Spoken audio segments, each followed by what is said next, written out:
Saudara-saudari, pada hari ini saya ingin berbicara tentang satu pertanyaan penting yang berhubungan dengan apologetika Katolik. Pertanyaannya begini, saudara-saudari. Apakah umat Katolik menyembah Maria Bunda Allah dan para santo dan santa?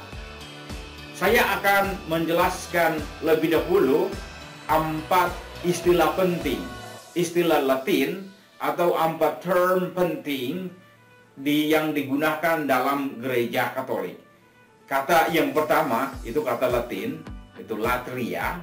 Kata yang kedua adalah dulia. Kata yang ketiga adalah protodulia. Dan kata yang keempat adalah hyperdulia. Atau di dalam bahasa Inggris mereka selalu katakan hyperdulia.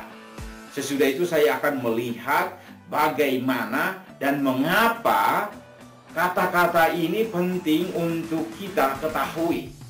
Teristimewa bagi kita orang-orang Katolik.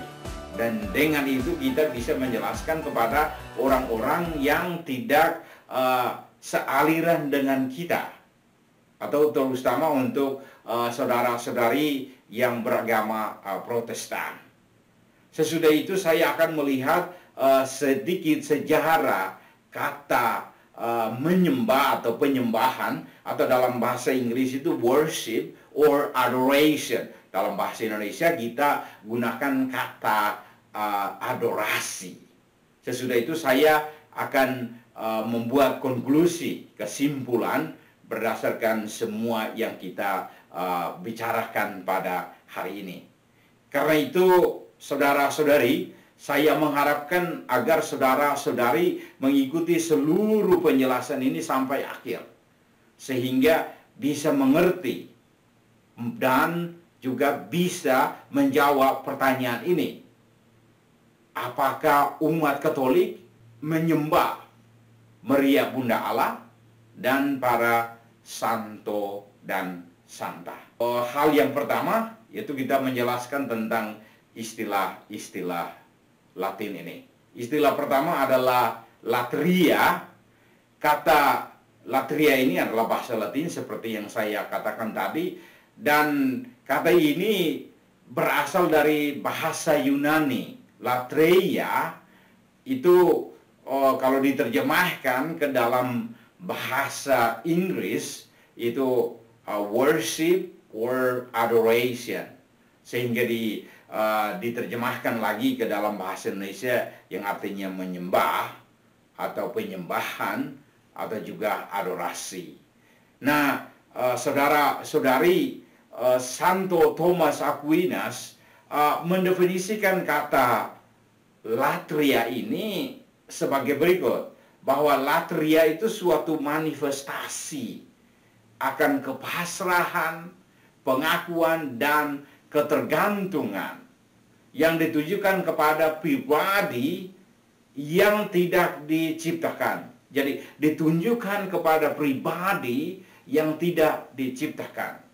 Jadi suatu manifestasi akan kepasrahan, kepatuhan, dan pengakuan yang ditujukan kepada pribadi yang tidak diciptakan. Pribadi yang tidak diciptakan itu adalah Allah sendiri. Bahwa Allah lah yang menciptakan segala sesuatu, dan hanya Allah lah yang tidak diciptakan. Jadi saudara-saudari, kata latria itu adalah adorasi atau penyembahan yang hanya diberikan kepada Allah Tritunggal. Jadi sekali lagi bahwa kita gunakan kata latria ini itu selalu ditujukan kepada Allah, diberikan kepada Allah Tritunggal, Allah Bapa, Allah Putra, dan Allah Roh Kudus. Jadi ketika jadi kita melihat istilah ini dalam hubungan dengan itu, jadi dia hanya berhubungan dengan adorasi. Jadi itu dia adorasi atau penyembahan yang kalau dalam bahasa Inggris worship. Jadi ini hanya, ingat kata hanya itu, ditujukan kepada Allah Tritunggal, Allah Bapa, Allah Putra, dan Allah Roh Kudus. Nah, saya akan menjelaskan mengapa kata ini sangat penting untuk hanya ditujukan kepada Allah Tritunggal. Sekarang kita memasuki pada kata yang kedua, yaitu dulia. Dulia itu dalam bahasa Yunani duoleia, atau jamaknya itu doulos, yang harafiahnya itu hamba, atau dalam bahasa Inggris itu bilang servant.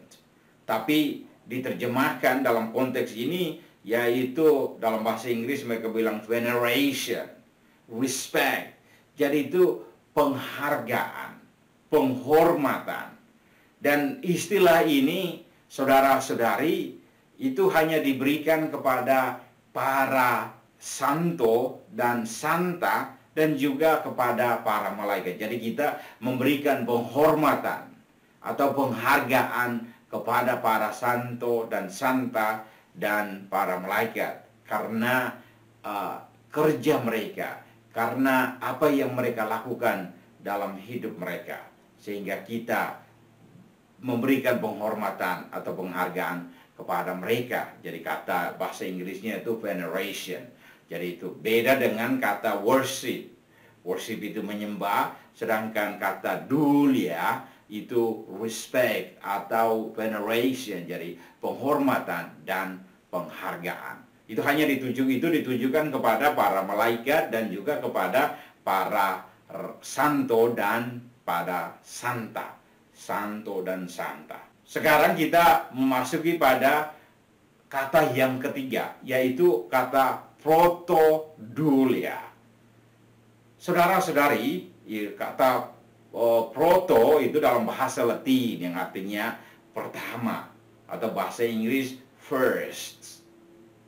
Jadi yang dimaksudkan di sini adalah, jadi sekali lagi itu dulia tadi itu veneration atau respect, yaitu penghargaan atau penghormatan. Jadi bahwa penghormatan pertama yang di sini itu diberikan kepada Santo Yosef, Bapa pelihara Yesus Kristus. Jadi ini protodulia. Jadi penghormatan pertama kita berikan kepada Santo Yosef. Saya akan menjelaskan mengapa ini Santo Yosef itu cocok mendapat kata protodulia. Sekarang kita memasuki kata yang keempat, saudara-saudari. Kata yang keempat adalah hyperdulia, atau bahasa Inggris hyperdulia. Nah, kata hyperdulia sekali lagi itu istilah Latin, itu berasal dari bahasa Yunani, hyper, yang berarti di atas, bahasa Inggrisnya above. Atau dalam konteks ini kita terjemahkan dengan the highest, yang tertinggi, paling tinggi. Jadi sudah tinggi, kemudian kita berikan menjadi paling tinggi. Jadi again, kata dulia tadi itu penghormatan atau penghargaan. Jadi sekarang kita berikan penghormatan atau penghargaan yang paling tinggi kepada siapa? Di sini itu kepada Bunda Maria, Bunda Allah, Ibu Yesus. Jadi itu hanya diberikan kepada Maria Bunda Allah. Saya akan jelaskan mengapa. Jadi itu 4 kata yang kita lihat pada hari ini. Pertama itu kata latria, 2 itu kata dulia, dan yang ketiga itu adalah kata protodulia. Dan yang keempat adalah kata hyperdulia atau hyperdulia. Saudara-saudari, sekarang saya mau melihat istilah-istilah tadi atau term-term tadi berhubungan dengan Allah Tritunggal, berhubungan dengan para santo dan santa dan para malaikat, berhubungan dengan Santo Yosef, dan berhubungan dengan Maria Bunda Allah. Mengapa kata latria itu paling cocok untuk Allah Tritunggal? Mengapa kata dulia itu paling cocok untuk para santo, santa, dan para malaikat? Mengapa kata protodulia itu sangat cocok untuk Santo Yosef? Dan mengapa kata dulia atau hyperdulia itu lebih cocok dan sangat cocok hanya dengan pada Bunda Maria. Jadi saya akan jelaskan. Saudara-saudari, istilah yang pertama adalah latria. Nah, latria ini hanya digunakan untuk menyembah Allah. Jadi penyembahan yang diberikan pada Allah. Jadi penyembahan itu hanya diberikan pada Allah. Allah Tritunggal, Allah Bapa, Allah Putra, dan Allah Roh Kudus. Untuk mengetahuinya lebih bagus, lebih baik, kita pergi ke kitab suci. Pertama sekali dalam kitab Keluaran, bab 20, ayat 1 sampai dengan 17, atau kitab Ulangan, itu bab 5, ayat 6 sampai dengan 21. Saudara-saudari yang terkasih dalam Kristus, dua perikop ini menjelaskan tentang apa? Dia menjelaskan tentang 10 perintah Allah, 10 firman Tuhan. Nah, firman Tuhan yang pertama, 10 perintah Allah yang pertama adalah bahwa jangan menyembah berhala. Berbaktilah kepadaku saja dan cintailah aku lebih dari segala sesuatu. Dia katakan itu. Dua kata yang paling penting mau ditekankan di sini adalah menyembah dan berbakti kepada Allah saja. Atau dalam Injil Lukas bab 4 ayat 8, konteksnya bahwa ketika Yesus sedang berpuasa 40 hari dan 40 malam, kemudian ia digoda oleh setan atau iblis. Kemudian Yesus menjawab iblis atau setan itu dengan mengatakan demikian. Itu dalam Injil Lukas bab 4 ayat 8. Dikatakan begini, ada tertulis, engkau harus menyembah Tuhan Allahmu, dan hanya kepada Dia sajalah engkau berbakti. Sekali lagi, dua kata, menyembah dan berbakti. Ini sangat penting, karena saya akan jelaskan mengapa sangat penting. Nah, dalam perjanjian lama, itu banyak sekali. Kalau ketika orang berbicara tentang menyembah dan berbakti, itu bukan hanya berdoa saja, tetapi orang harus bawa sesuatu, dan umumnya di sini adalah membawa korban. Sehingga kalau kita lihat itu dalam perjanjian lama, dalam kitab Kejadian, yaitu persembahan. Abel dan Kain, dua saudara, membawa persembahan mereka masing-masing. Sehingga kalau Anda mau melihat cerita itu bagaimana Abel dan Kain membawa persembahan itu, bisa dilihat dalam kitab Kejadian. Atau dalam peristiwa yang mungkin paling penting dan paling bagus, yaitu bagaimana Allah meminta Abraham untuk mempersembahkan, membuat penyembahannya kepada Allah dengan mengorbankan. Dia bilang, kalau dalam bahasa Inggris bilang sacrifice. Sacrifice ini mengorbankan, kurban itu Ishak. Jadi bagaimana Allah memanggil Abraham untuk membawa anaknya ke atas gunung supaya disembah, dibawa ke Allah sebagai persembahan. Dan yang dibutuhkan adalah harus membunuh, karena dia butuhkan darah. Jadi itu. Jadi ini yang saya mau katakan. Sehingga kalau Anda mau baca itu, lihat saja kitab Kejadian itu bab 22. Bagaimana Allah meminta Abraham untuk mempersembahkan anak tunggalnya kepada Allah, untuk membuktikan berapa besar cinta Abraham kepada Allah. Jadi ini adalah dia berhubungan dengan korban. Nah, bagaimana dengan perjanjian baru? Dalam perjanjian lama itu banyak sekali korban, membawa korban, kalau membuat persembahan itu. Jadi itu yang ditekankan di situ. Jadi kata latria ini, dia punya sifat atau karakter itu korban, membawa persembahan. Jadi itu. Sehingga, nah dalam perjanjian baru, saudara-saudari, kita setelah Yesus, ternyata kita juga masih terus membuat korban, membawa korban. Kalau lihat dalam perjanjian baru itu ketika kita merayakan perayaan Ekaristi, apa yang kita buat? Dalam perayaan Ekaristi itu yang kita buat adalah mempersembahkan. Kita buat apa? Korban. Jadi itu ini korban yang sebenarnya paling penting. Dan yang mereka bilang, kalau in Inggris itu mereka bilang powerful di sini. Jadi itu, sehingga korban yang kita bawa itu korbannya apa? Kita tidak bawa ini domba, kita tidak bawa kambing, kita tidak bawa babi, tetapi kita membawa persembahan. Dan persembahan yang kita bawa itu apa? Itu adalah Yesus sendiri. Yesus yang mengorbankan diri bagi kita.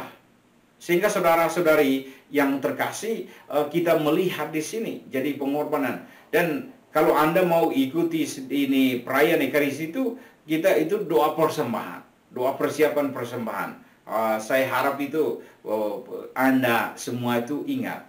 Ya, kita selalu imam setelah menerima persembahan yang kita bawa, kemudian imam mengundang kita untuk berdoa. Imam berdoa begini, berdoalah saudara-saudari supaya persembahanku dan persembahanmu berkenan pada Allah Bapa yang Maha Kuasa. Kemudian kita menjawab, semoga persembahan ini diterima demi kemuliaan Tuhan dan keselamatan kita serta seluruh umat Allah yang kudus. Jadi itu persembahan. Jadi di dalam perayaan Ekaristi itu kita menyatukan persembahan kita dengan persembahan ilahi, yaitu Yesus Kristus. Disitulah. Jadi kata latria ini lebih cocok untuk Allah karena dia bernuansa pengorbanan, bernuansa untuk mengorbankan. Jadi kita mempersembahkan. Disinilah yang kata menyembah itu paling cocok di sini.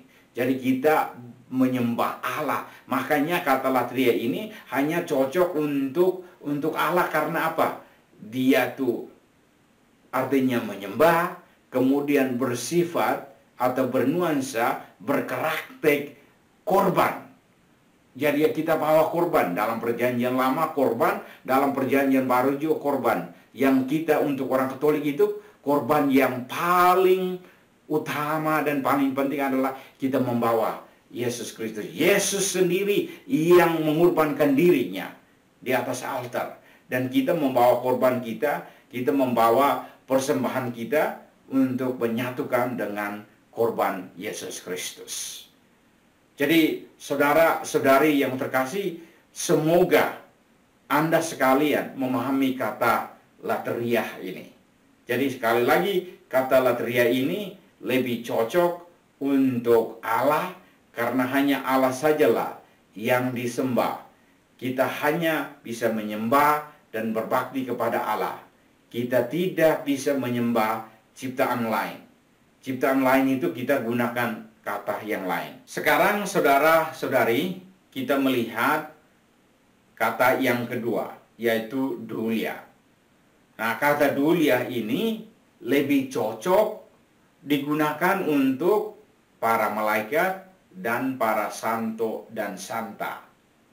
Mengapa? Karena saudara-saudari yang terkasih dalam Kristus, kata dulia itu artinya penghormatan atau penghargaan. Dalam bahasa Inggris itu veneration atau respect. Jadi kita menghormati dan kita menghargai para malaikat dan juga para santo dan santa. Jadi itu. Jadi kita tidak menyembah santo dan santa, tetapi kita menghormati dan menghargai. Kita tidak menyembah para malaikat seperti malaikat agung semua, tapi kita justru menghormati dan menghargai.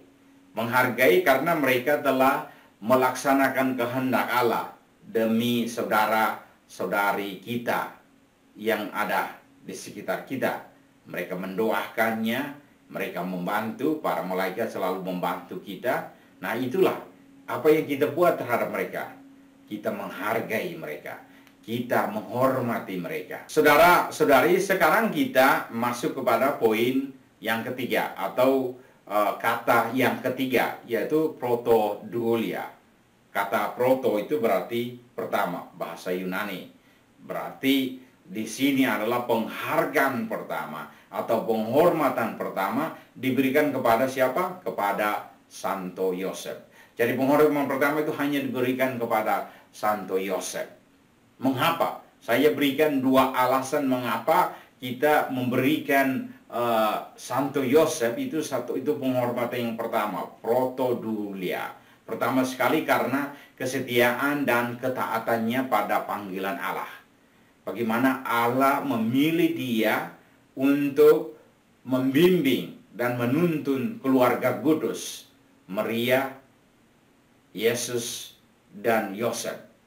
Dan dia taat mendengar perintah Allah. Ketika malaikat mengatakan bahwa tidak, kamu harus ambil Maria sebagai istrimu, dia melakukannya. Atau ketika malaikat mengatakan bahwa kamu harus mengambil Yesus dan Maria untuk pergi ke Mesir, dia melakukannya, dia mengikutinya. Itu ketaatan Santo Yosef. Makanya dia lebih cocok untuk menerima protodulia, penghormatan pertama, penghargaan yang pertama. Nah, poin yang kedua untuk Santo Yosef itu mereka bilang double vocation. Double vocation itu bahasa Indonesianya mereka bilang itu dapat gelar ganda, ya, panggilan ganda. Jadi dapat gelar panggilan ganda, double vocation. Jadi itu, jadi dia punya panggilan pertamanya apa? Panggilan pertamanya itu bahwa dia menjadi pasangan Bunda Maria, menjadi suami Bunda Maria, spouse of Mary. Jadi itu dia mendapat panggilan yang pertama. Karena ketika itu dalam Injil Lukas, kalau Anda bisa baca itu, yaitu bahwa ketika Maria sudah mengandung, kemudian Yosef itu mengetahui bahwa ternyata Maria sudah mengandung. Makanya dia bilang, kalau begitu saya mau ceraikan dia dengan diam-diam. Tapi sudah itu malaikat bilang, tidak. Allah menghendaki supaya engkau mengambil Maria di dalam rumahmu sebagai istrimu. Dia taat itu. Jadi itu panggilan Allah. Panggilan pertama adalah menjadi suami Maria. Dia bersedia, dia itu, dan dia melakukannya dengan sungguh, dengan bertanggung jawab. Nah, panggilan yang kedua, saudara-saudari, adalah panggilan menjadi Bapa. Menjadi Bapa bagi putra Allah di bumi ini. Jadi di bumi ini siapa menjadi Bapa? Santo Yosef. Makanya dia cocok menerima kata protodulia. Jadi itu penghargaan pertama. Jadi itu penghargaan pertama atau penghormatan pertama diberikan kepada Santo Yosef, karena dialah menjadi Bapa Yesus Kristus di bumi ini. Kalau dalam bahasa Inggris mereka bilang Saint Joseph is the earthly father for Jesus Christ. Jadi itu, jadi Santo Yosef itu yang menjadi Bapa bagi putra Allah, bagi Yesus Kristus. Jadi bahwa bayangkan Yesus Kristus memanggil Santo Yosef sebagai Bapa. Bapa di bumi ini. Jadi itu semua. Jadi itu bisa dilihat dalam kitab suci. Banyak ini ayat-ayat itu mengatakan itu. Jadi Bunda Maria itu ketika Yesus tertinggal di Yerusalem, kemudian Maria dan Yosef mencari, kemudian Maria katakan apa? Saya dengan Bapamu mencari engkau. Jadi itu saudara-saudari yang terkasih, kenapa Santo Yosef itu cocok mendapat kata protodulia. Jadi saya harap saudara-saudari memahami arti yang ketiga ini. Sekarang kita memasuki arti yang keempat. Sekarang saudara-saudari, kita berbicara tentang term yang keempat atau istilah yang keempat, yaitu hyperdulia atau dalam bahasa Inggris hyperdulia. Jadi mengapa istilah hyperdulia ini paling cocok untuk Maria Bunda Allah? Mengapa Maria Bunda Allah itu cocok mendapat penghormatan yang tertinggi? Sekali lagi, hyper, it means the highest. Jadi itu above. Jadi mendapat penghormatan yang tertinggi. Saudara-saudari, saya memberikan 3 alasan. Banyak sekali alasannya, tetapi inilah 3 alasan utama untuk kita ketahui mengapa Bunda Maria itu cocok menerima panggilan atau cocok menerima gelar itu hyperdulia atau hyperdulia. Saudara-saudari yang terkasih, poin yang pertama, alasan yang pertama, yaitu karena dia adalah Bunda Allah, Bunda Yesus Kristus. Jadi Maria itu adalah satu-satunya makhluk ciptaan Tuhan yang disiapkan dan dipilih oleh Allah untuk menjadi ibu Tuhan, untuk menjadi Bunda Allah bagi putra Allah. Jadi itulah yang sangat penting. Jadi saudara-saudari yang terkasih, tidak ada orang di dunia ini yang menjadi itu, hanya Bunda Maria. Tetapi karena Allah sudah menyiapkan dia pertama, Allah sudah memilih dia, makanya Allah melindungi dia. Jadi saudara-saudari yang terkasih, itu sudah disiapkan jauh sebelumnya. Kalau kita lihat di dalam kitab Kejadian bab 3 ayat 15, apa yang Allah katakan kepada Adam dan Hawa dan juga kepada ular, si iblis. Dia katakan bahwa akan datang saatnya, bahwa Anda boleh mengalahkan Hawa yang pertama, Anda boleh mengalahkan Adam yang pertama, tetapi akan datang Adam yang kedua dan Hawa yang kedua. Adam yang baru dan Hawa yang baru. Dalam bahasa Inggris mereka selalu katakan bahwa the new Eve and the new Adam, yaitu Yesus dan Maria. Jadi itulah menjadi Bunda Allah. Jadi itu adalah hal yang paling istimewa. Tidak pernah ada orang yang seperti itu. Allah memilih Maria menjadi ibu untuk anak Allah. Jadi itu paling penting. Sekarang kita memasuki pada alasan yang kedua, yaitu gratia plena. Gratia plena itu artinya bahwa penuh rahmat, atau dalam bahasa Inggris full of grace. Itu kita doa salam Maria. Hail Mary, full of grace, the Lord is with you. Atau dalam bahasa Indonesia, salam Maria penuh rahmat, Tuhan sertamu. Ave Maria, gratia plena. Itu dalam bahasa Latin. Jadi saudara-saudari yang terkasih, bahwa Maria itu sudah diberkati. Maria itu sudah diberi kasih karunia oleh Allah sejak awal, sejak dalam kandungan ibunya. Dalam bahasa Inggris mereka bilang at the moment of conception. Jadi itu sudah dilindungi oleh Allah. Dia sudah diberkati sehingga dia memperoleh itu rahmat Allah. Dan yang di sini itu kita mau melihat itu mengapa Maria itu sedikit beda dengan para santo dan santa dan malaikat. Karena apa? Karena Maria menerima rahmat Allah, rahmat yang penuh. Mereka bilang itu the perfect grace dari Allah. Jadi itu saudara-saudari yang terkasih dalam Kristus. Kenapa? Karena dia memiliki yang kekhasan ini. Ini ungkapan dalam bahasa Inggris. Kalau kita terjemahkan, itu anggap juga sangat bagus. Tapi saya mau ungkapkannya dalam bahasa Inggris. Ya, bunyinya begini, saudara-saudari. Dia katakan begini, Mary is the daughter of God the Father, the mother of God the Son, Jesus Christ, and the spouse of the Holy Spirit. Jadi saudara-saudara yang terkasih dalam Kristus, kalau diterjemahkannya begini, mereka itu adalah anak perempuan dari Allah Bapa, dan Maria adalah ibu dari Putra Allah, dan Maria adalah pasangan dari Allah Roh Kudus.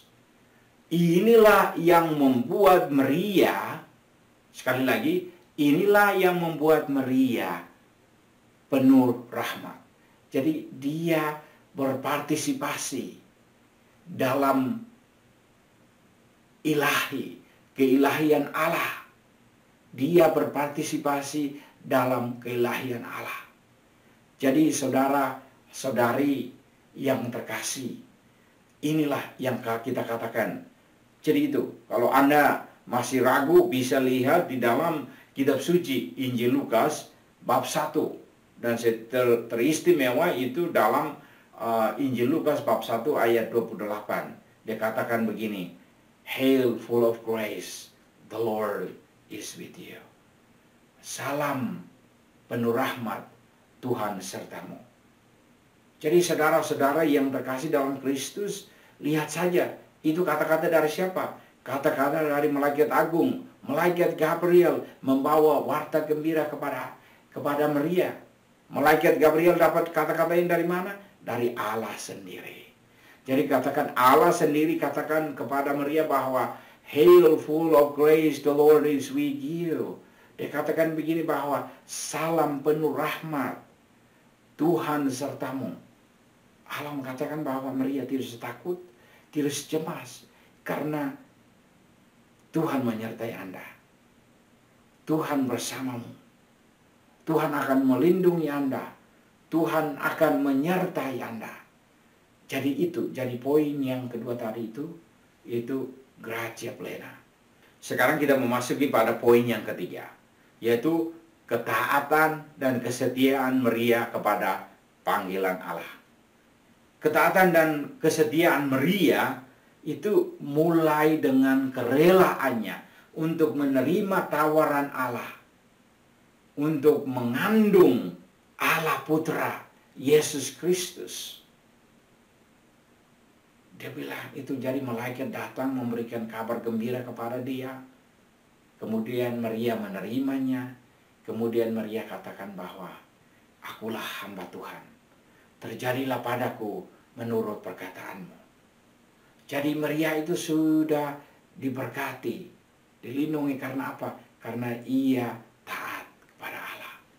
Jadi saudara-saudari yang terkasih, mengapa term hyperdulia itu sangat cocok untuk Bunda Maria? Karena Bunda Maria mempunyai kelebihan-kelebihan yang tidak dipunyai, yang tidak dimiliki oleh para santo dan santa, dan juga para malaikat, dan juga tidak dimiliki oleh Santo Yosef. Karena itu Maria mendapat hyperdulia. Tetapi saudara-saudari yang terkasih, saya mau katakan bahwa dia hanya sampai pada hyperdulia. Tidak ada latria. Latria itu hanya kepada Allah, karena hyperdulia protodulia, dulia itu tidak ada sifat pengorbanan, tidak ada sifat kurban. Jadi kau tidak bisa bawa korban kepada manusia. Kita tidak bisa bawa korban kepada Maria atau kepada Pak Santo Yosef atau kepada para malaikat atau kepada para santo. Karena kita tidak bisa sembah mereka, karena mereka adalah ciptaan Tuhan seperti kita. Tetapi mereka sudah diberkati secara khusus oleh Allah. Saudara-saudari, sekarang kita memasuki pada topik yang berikut, yaitu tentang pemakaian dan pemahaman kata sembah, atau dalam bahasa Inggris itu worship, atau juga adoration, ya adorasi dalam sejarah gereja.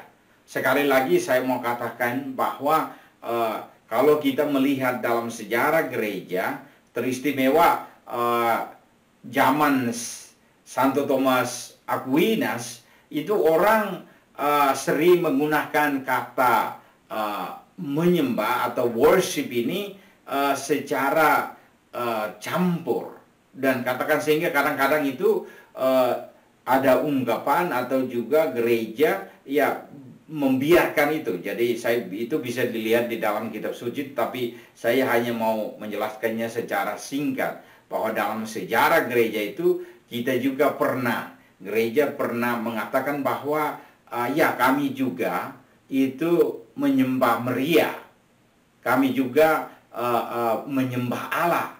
Tetapi kata yang itu menyembah di sini itu sebenarnya term umum yang digunakan untuk mau berdoa kepada Allah.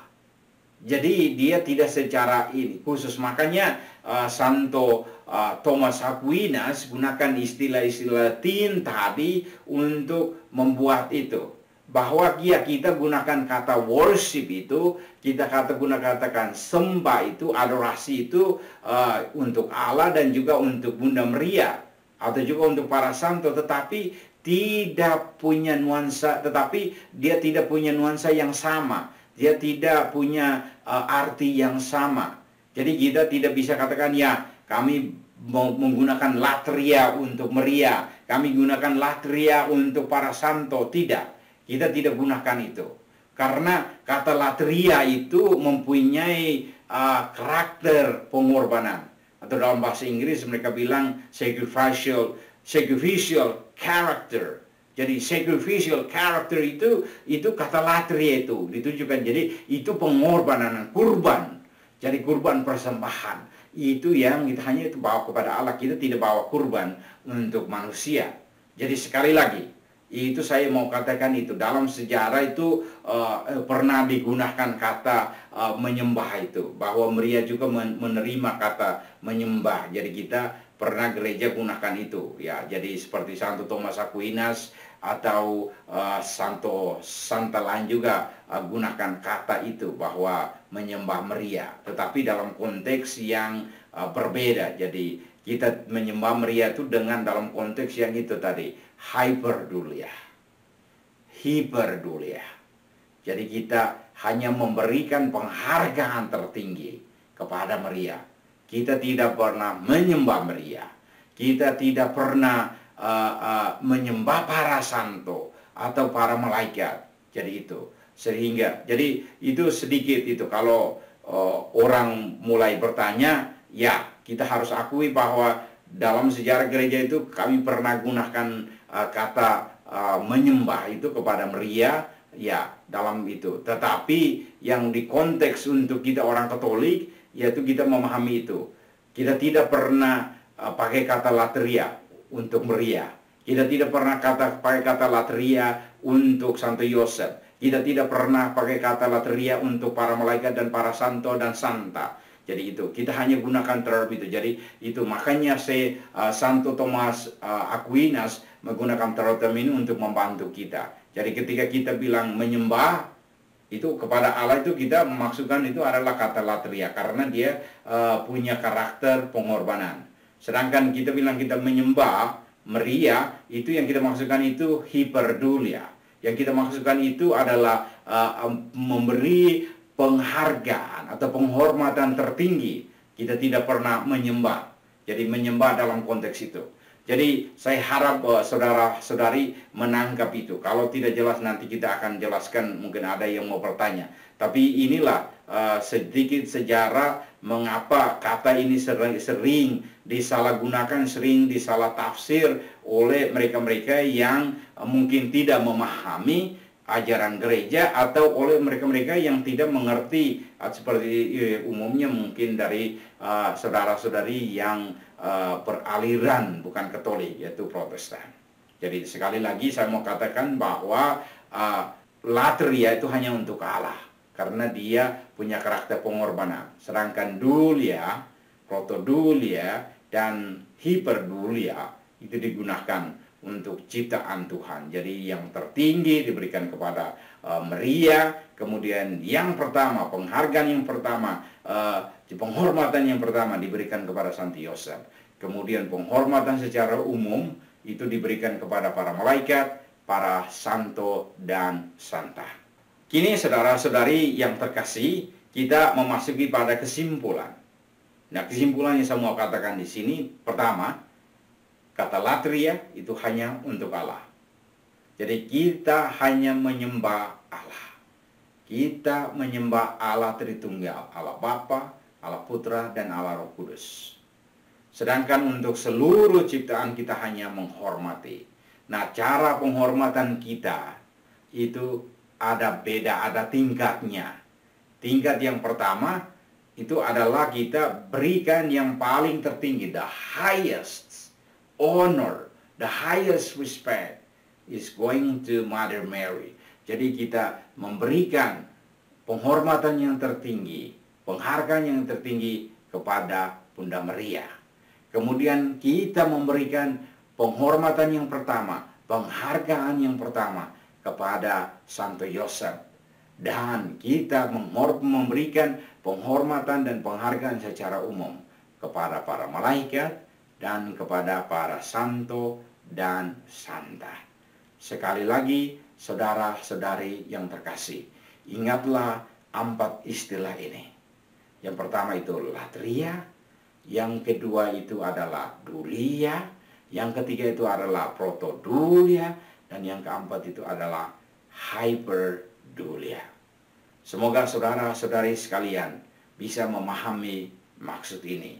Akhirnya saya mau katakan bahwa jika Anda mendapat pertanyaan ini, apakah umat Katolik menyembah Maria Bunda Allah dan para santo dan santa? Jawaban secara singkat, tidak. Kita hanya menyembah Allah. Kepada Maria Bunda Allah, kepada para santo dan santa, kita hanya menghormati mereka, kita hanya menghargai mereka. Jadi saudara-saudara sekalian, terima kasih untuk perhatian dan waktu Anda dalam menonton video ini. Semoga video ini bermanfaat bagi saudara-saudari. Dan saya minta untuk saudara-saudari bagikan video ini kepada teman-teman Anda. Semoga mereka juga bisa mengerti dan memahami apa yang kita maksudkan dalam pertanyaan yang satu ini, yaitu apakah umat Katolik menyembah Maria Bunda Allah, menyembah para santo dan santa. Terima kasih.